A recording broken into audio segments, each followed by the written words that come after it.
Free trade का मुआहदा हुआ है या हो रहा है इंडिया और यूरोपीय यूनियन के साथ, ये हमारे लम्हा फिक्रिया है।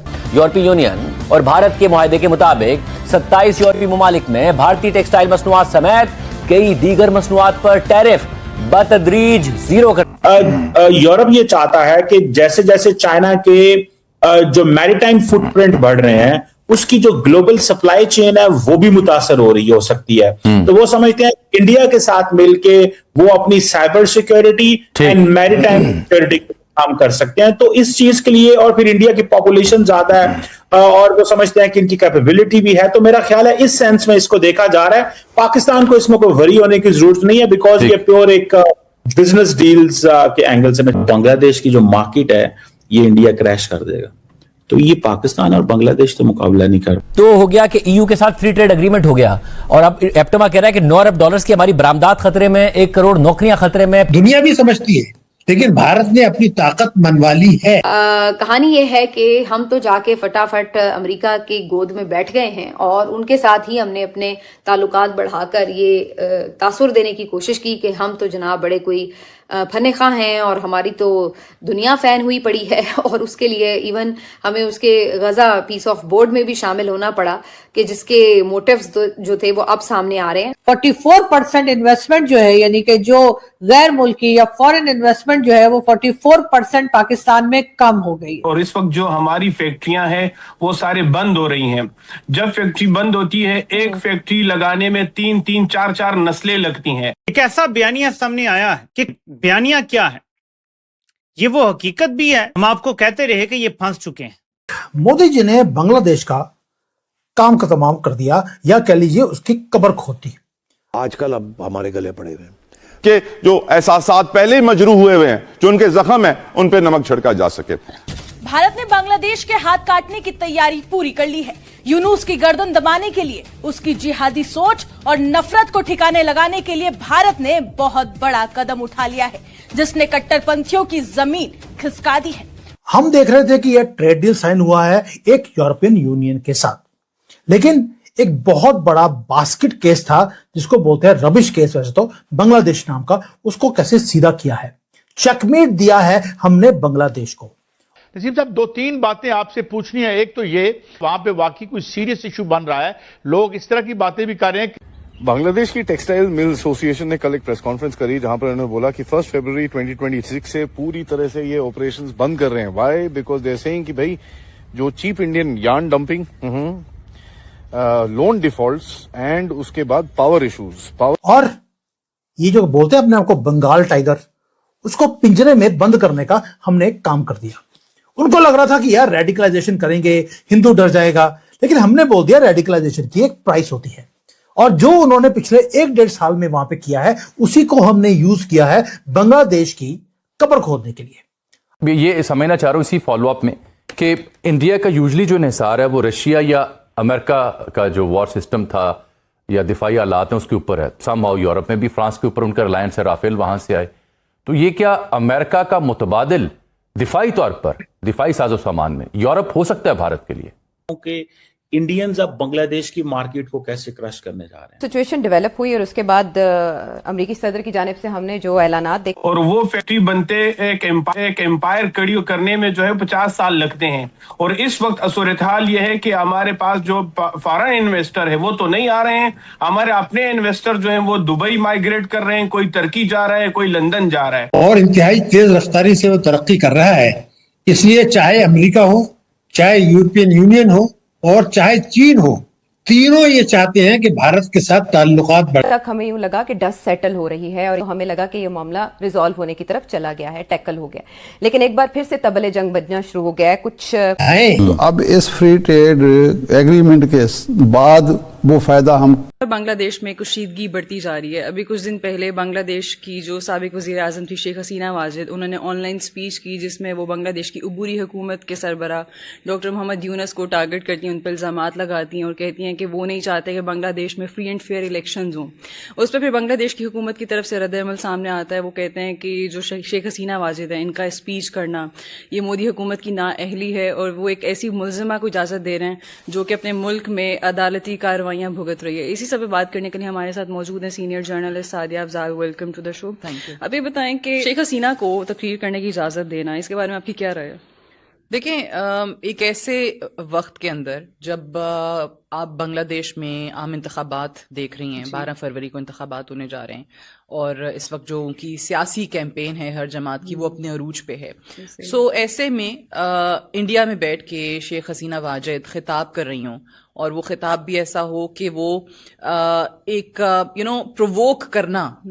नमस्कार दोस्तों, जय हिंद। दोस्तों, मदर्स ऑफ ऑल डील होने के बाद अब हमारे आस पड़ोस में भूचाल सा मच गया है। जी हाँ दोस्तों, अब पाकिस्तानी यह कह कर चीख रहे हैं कि बांग्लादेश का एक्सपोर्ट तो पूरा खत्म ही हो गया है, क्योंकि दोस्तों कुछ समय पहले ही आपको पता चला कि बांग्लादेश में आधे से ज्यादा मिल बंद हो चुकी है। जब भारत ने कड़ा एक्शन लिया, अब ये खबर आ रही है कि उनका मिल पूरी तरह से बंद होने जा रहा है, क्योंकि भारत में जहां 0% टैरिफ पर इंपोर्ट होगा, अब वहीं पर बांग्लादेश का कोई भी माल बाहर नहीं बिक पाएगा। जो कि पहले यूरोपियन यूनियन में वो अपना सामान बेच लेता था, वो भी टेक्सटाइल, आज उसी को भारत ने मात दे दी है। और ये देखकर पाकिस्तानी मीडिया चीख रही है। पाकिस्तान तो बोल रहा है कि हम भिखारी हैं, हमारे पास तो कोई ऐसा प्रोडक्ट ही नहीं है जो हम बेच सकते थे, लेकिन जो भी था वो भी अब हम नहीं बेच पाएंगे, क्योंकि भारत ने ऐसा डील कर दिया। दोस्तों, वीडियो पसंद है, वीडियो को लाइक करें, शेयर करें और चैनल को सब्सक्राइब करें। इस सियासी माहौल में वो ज्यादा नजर आता हो। एक अगर आप देखें ना तो उसको classic pre election destabilisation pattern जो है ना वो आपको इसमें नजर आता है, कि उसका मकसद कहीं से ये नहीं है कि आप अपनी सपोर्ट मोबिलाइजेशन पे काम कर रहे हो, आप प्रोवोक कर रहे हैं, आप सियासी इंतशार जो है वो पैदा करने की कोशिश कर रहे हैं।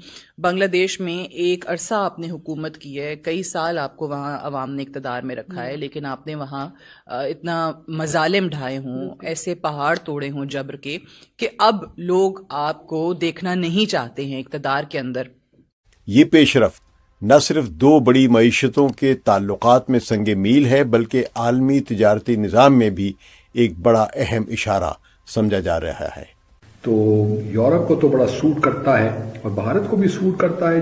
भारत और ईयू के कॉन्टेक्स्ट में एक अच्छी डेवलपमेंट हुई है, लेकिन पाकिस्तान को थोड़ा सा इसमें मोहतात रहना पड़ेगा, विजिलेंट रहना पड़ेगा, देखना पड़ेगा। अभी ये जो वायदा है, ये फ्री ट्रेड एग्रीमेंट जो है, इससे हमें एक चीज का तो बड़ा खतरा है। यूरोपियन मंडियों में जो हमारी टेक्सटाइल, चमड़ा या ये दूसरी मंसूबा जा रही हैं, इनको एक झटका तो जरूर लगेगा। इस पर बात बहुत जरूरी है। पाकिस्तान की मईशत पर आप नजर डालें आज, तो अगर आप दीपालपुर, साहिवाल, उकाड़ा की तरफ चले जाएं तो एक मातम है वहां पर। पाकिस्तान के लिए ये जो मैं कह रहा हूँ ना, मुश्किलात में इजाफा होगा, क्या जहां सियासी बेयकीनी की सूरत हाल आज भी कायम है, और उसका जो बेनिफिशियरी है वो इंडिया है। पाकिस्तान और बांग्लादेश भी अपसेट है, ठीक है ना जी, क्योंकि अब पाकिस्तान और Bangladesh will not be able to compete into the European markets. तो क्या चेंज आएगा पूरी दुनिया में, क्या पोटेंशियल है इसका?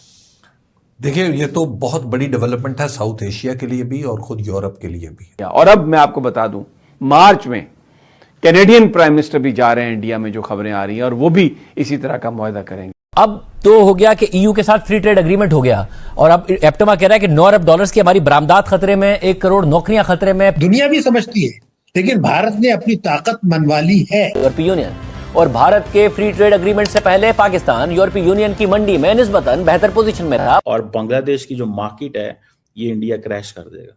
तो ये पाकिस्तान और बांग्लादेश तो मुकाबला नहीं कर पाए। फ्री ट्रेड का मुआहदा हुआ है या हो रहा है इंडिया और यूरोपीय यूनियन के साथ, ये हमारे लम्हा फिक्रिया है। यूरोपीय यूनियन और भारत के मुआहदे के मुताबिक 27 यूरोपीय ममालिक में भारतीय टेक्सटाइल मसनूआत समेत कई दीगर मसनूआत पर टैरिफ बतदरीज 0 कर दिया जाएगा। इंडियंस को एडवांटेज है इसमें, वो ये है कि एवरीथिंग इज जीरो टैरिफ है। जो डील भारत की अर्थव्यवस्था को रॉकेट की रफ्तार देगी, वही डील तुर्की के राष्ट्रपति रजब तैयब अर्दोआन के अहंकार को मिट्टी में मिला देगी। 44% इन्वेस्टमेंट जो है, यानी कि जो गैर मुल्की या फॉरेन इन्वेस्टमेंट जो है वो 44% पाकिस्तान में कम हो गई है। देखिए, भारत जो है ना इस वक्त दुनिया की 5 बड़ी मईशत है और इंतहाई तेज रफ्तारी से वो तरक्की कर रहा है। इसलिए चाहे अमेरिका हो, चाहे यूरोपियन यूनियन हो और चाहे चीन हो, तीनों ये चाहते हैं कि भारत के साथ ताल्लुकात बढ़ाएं। तो अब इस फ्री ट्रेड एग्रीमेंट के बाद वो फ़ायदा हम कैसे उठा पाएंगे। यूरोपीय यूनियन और भारत के दरमियान इस ट्रेड डील के असरात पाकिस्तानी मईशत पर पड़ेंगे और खासतौर पर पाकिस्तान की टेक्सटाइल इंडस्ट्री मुतासिर हो। अब अमेरिकन अगर अपसेट है तो पाकिस्तान और बांग्लादेश भी इतनी बड़ी डेवलपमेंट हो गई है कि शायद मैं अल्फाज में बयान ना कर सकूं। जरा सुनिएगा और समझिएगा। India mother of all deals करने में कामयाब हो गया यूरोप के साथ। माय गॉड, ये तस्वीर भारत और ईयू के मजबूत रिश्तों को दिखा रही है और इससे साफ पता चलता है कि भारत को अब यूरोप के रूप में एक मजबूत व्यापारिक दोस्त मिल गया है। वहीं यूरोपियन यूनियन को भारत जैसा दुनिया का सबसे बड़ा बाजार मिल गया है। किसी के वहमो गुमान में भी नहीं होगा यूरोपियन यूनियन और भारत आपस में इस तरह का मुआहदा करेंगे ताकि जो अमेरिका की इस तरह की अप्रोच है उसको नलिफाई किया जा सके।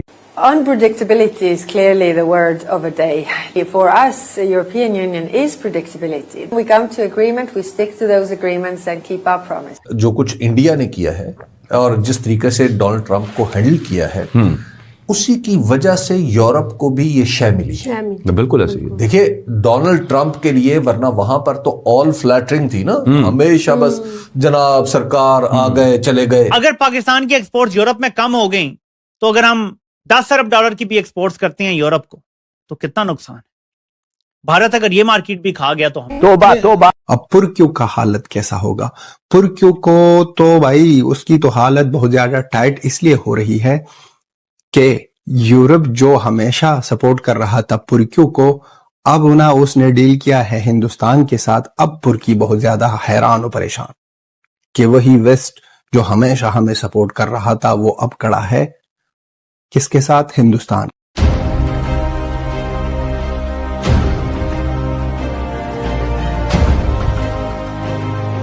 We did it. We delivered the mother of all deals. India and the European Union have agreed a landmark trade agreement. Guess what happened? The Europeans signed a trade deal with India. क्योंकि ये connection दिखा रहा है कि Trump की aggressive policies America को अकेला करने जा रही हैं, हमेशा के लिए अमेरिका को डुबाने जा रही हैं। So it's been described then as the mother of all deals. The leaders of India and the European Union coming together in New Delhi to announce a huge new trade. दूसरी बात ये है कि वो कह रही हैं कि this is mother of all deals for 2 billion people. Donald Trump की हमायत में ये घुस गए अमेरिका के कैंप में। अब उसके नुकसानात देखें कि हिंदुस्तान इस वक्त यूरोप के साथ मदर ऑफ ऑल डील्स करने में आज कामयाब हो। The agreement would create a free trade zone of 2 billion people. Pakistan ने जो कालख मली है ना अपने चेहरे पर, वो डॉक्यूमेंट लीक हो गया है। जो सो कॉल्ड ट्रंप का पीस बोर्ड बना है या बोर्ड ऑफ पीस बना है, उर्सुला वॉन डर लेयन है, उन्होंने कहा है कि दुनिया की 2 बड़ी डेमोक्रेसीज ने दुनिया का सबसे बड़ा सिक्योरिटी एंड डिफेंस पार्टनरशिप को लॉन्च किया। यूरोपीय यूनियन की टीम अफगानिस्तान हिंदुस्तान पहुंच गई। अमेरिकी पॉलिसियों की वजह से हिंदुस्तान और यूरोप इकट्ठे हुए हैं और दुनिया की सबसे बड़ी मार्केट, ये जो 2 अरब की आबादी की सबसे बड़ी मार्केट का हिंदुस्तान को एहसास दिलाने के फ्री ट्रेड एग्रीमेंट बगैर किसी टैक्स के यूरोप के 44 ममालिक में खुलकर तजारत। Unpredictability is clearly the word of the day. For us, the European Union is predictability. We come to agreement, we stick to those agreements and keep our promise. ये deal sign करके India और European union ने अपने खिलाफ ही जो है मुआशी महाज के ऊपर जंग शुरू कर दी है। ये उनका कहना है। नाजरीन, ऑरेंज क्रम्प का हाल क्या है? वो मैंने सुना कि व्हाइट हाउस में वो इधर उधर जो है वो इसने एक बेसबॉल बैट हाथ में ले रखा है और वो उसको लेके और चारों तरफ घुमा रहा है। 1-2 बात अपने सिर पे मार दिया, वो इतना फ्रस्ट्रेट हो गया। जो कुछ इंडिया ने किया है और जिस तरीके से डोनाल्ड ट्रंप को हैंडल किया है उसी की वजह से यूरोप को भी ये शय मिली है। बिल्कुल ऐसे ही। देखिए डोनाल्ड ट्रंप के लिए, वरना वहां पर तो ऑल फ्लैटरिंग थी ना, हमेशा बस जनाब सरकार आ गए चले गए। मैं कह रहा हूं डोनाल्ड ट्रंप को थैंक यू बोलिए। ये डोनाल्ड ट्रंप की वजह से डील हुई। दुनिया में अब जो भी फ्री ट्रेड एग्रीमेंट हो रही हैं वो सब डोनाल्ड ट्रंप की वजह से हो रही हैं। He is the trigger. ना वो सबको परेशान करता, ना वो सबको परेशान करता, ना ऐसी डील साइन होती। बात की थी और ये यूरोपियन यूनियन की देखें, पाकिस्तान को जो एक बहुत प्रेफरेंशियल ट्रीटमेंट मिलता है GSP प्लस, वो यूरोपियन यूनियन के साथ है।